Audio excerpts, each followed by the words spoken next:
వి gold trusted gold buyers తాకట్టులో ఉన్న బంగారాన్ని విడిపించి ఈ రోజు ఉన్న మార్కెట్ ధరకే కొనబడును.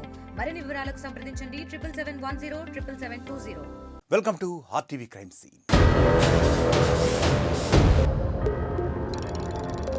కుటుంబ కలహాలతో కొంతమంది తల్లిదండ్రులు ఆభంశుభం తెలియని చిన్నారులను పొట్టన పెట్టుకుంటున్నారు.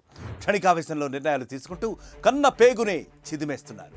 కాకినాడలో ఇద్దరు చిన్నారులను చంపి ఊరేసుకున్న తండ్రి ఒక కథ ఒకటైతే, యూపీలో 4 పిల్లల్ని చంపి చనిపోయిన తండ్రి కథ మరొకటి. తాజాగా సంగారెడ్డి జిల్లాలోనూ 3 చిన్నారులు ప్రాణాలు కోల్పోగా ఆ తల్లి ఆసుపత్రిలో కొన ఊపిరితో కొట్టుమిట్టాడుతోంది. ఇంకా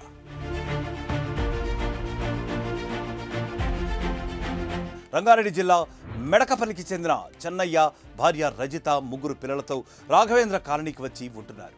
స్థానికంగా వాటర్ ట్యాంకర్ డ్రైవర్గా పనిచేస్తున్నాడు. అయితే నిన్న రాత్రి భార్యా పిల్లలతో భోజనం చేసిన చెన్నయ్య మళ్లీ డ్యూటీకి వెళ్ళాడు. అర్ధరాత్రి తిరిగి వచ్చేసరికి భార్య 3 పిల్లలు నోటి నుంచి నొరగలు కక్కుతూ పడి కనిపించారు. పిల్లలు అప్పటికే సరిపోగా కొన ఊపిరితో కొట్టుమిట్టాడుతున్న రజితను ఆసుపత్రికి తీసుకెళ్లారు. సమాచారం అందుకున్న పోలీసులు ఘటనా స్థలానికి చేరుకున్నారు. ప్రాణాలు కోల్పోయిన పిల్లలను సాయికృష్ణ, మధుప్రియ, గౌతమ్లుగా గుర్తించారు. 3 పిల్లలు నిద్రలోనే మృతి చెందినట్లు నిర్ధారించారు. అయితే రాత్రి భోజనంలో విషం కలిపి తిన్నట్లు అనుమానాలు వ్యక్తమవుతున్నాయి. దీంతో మృతదేహాలను పోస్టుమార్టం నిమిత్తం ఆసుపత్రికి తరలించారు. చెన్నైను అదుపులోకి తీసుకుని విచారిస్తున్నారు.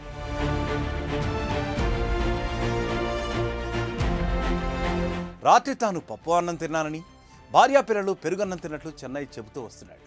ఆ తర్వాత డ్యూటీకి వెళ్లి తిరిగి వచ్చేసరికి ఇంత ఘోరం జరిగిపోయిందని విలపిస్తూ తెలిపాడు చెన్నయ్య. భార్యకు కడుపు నొప్పి రావడంతో ఆసుపత్రికి తీసుకెళ్లారని, ఆ తర్వాత పిల్లలను పరిశీలించగా అప్పటికే వారు 3 కూడా మృతి చెందినట్లు గుర్తించానన్నాడు.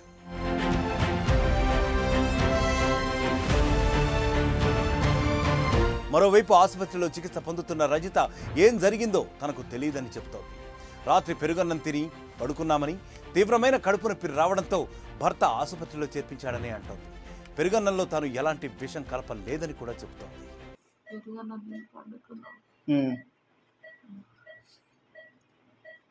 ఎందుకు మరి ఇట్లా? నీకేమైంది? నాకు ఏదో కొంత మీద వచ్చి గొంతు పట్టుకుని నవ్వినట్టు. పెరుగన్నంలో ఏం వేసుకుంటుంది దాంట్లో? ఏం వేసుకోలేదా?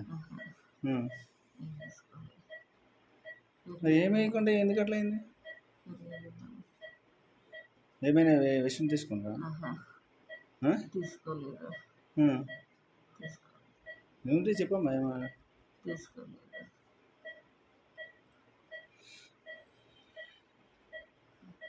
ఏం పేరు నీ పేరు? నీ భర్త పేరు? చిన్నయ్య. ఎంతమంది పిల్లలు?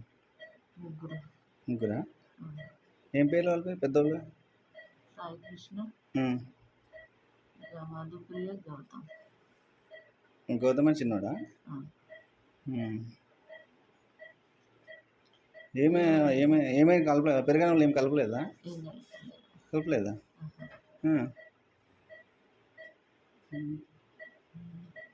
ఎట్లా మరి? ఎట్లా జరిగింది మరి? ఏమవ్వాలి? మంచిగా ఉండదు కానీ నీకేమైంది అంటున్నా? నువ్వు హాస్పిటల్ ఎందుకు చేరినావు అంటున్నావు?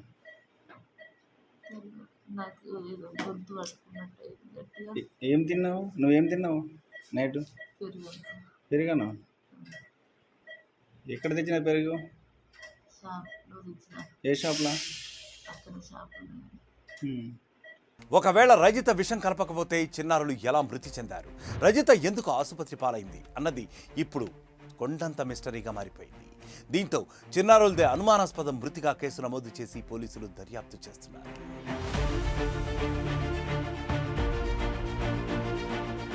ఎలా జరిగిందో కానీ జరగకూడని ఘోరం జరిగిపోయింది.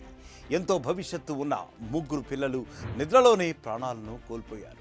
అప్పటిదాకా అమ్మా నాన్నలతో ఆడుకుంటున్న చిన్నారులు అంతలోనే అందరంత దూరానికి వెళ్ళిపోయారు. మరి వాళ్లను కని పెంచిన వారే ఈ ఘాతుకానికి పాల్పడ్డారా, లేక మరింకేదైనా కుట్ర జరిగిందా అన్నది ఇప్పుడు తేలాల్సి ఉంది. ఇక మరొక క్రైమ్ స్టోరీతో మళ్ళీ కలుద్దాం. అంటే స్టే క్లిక్ ఆన్ ఆర్టీవీ.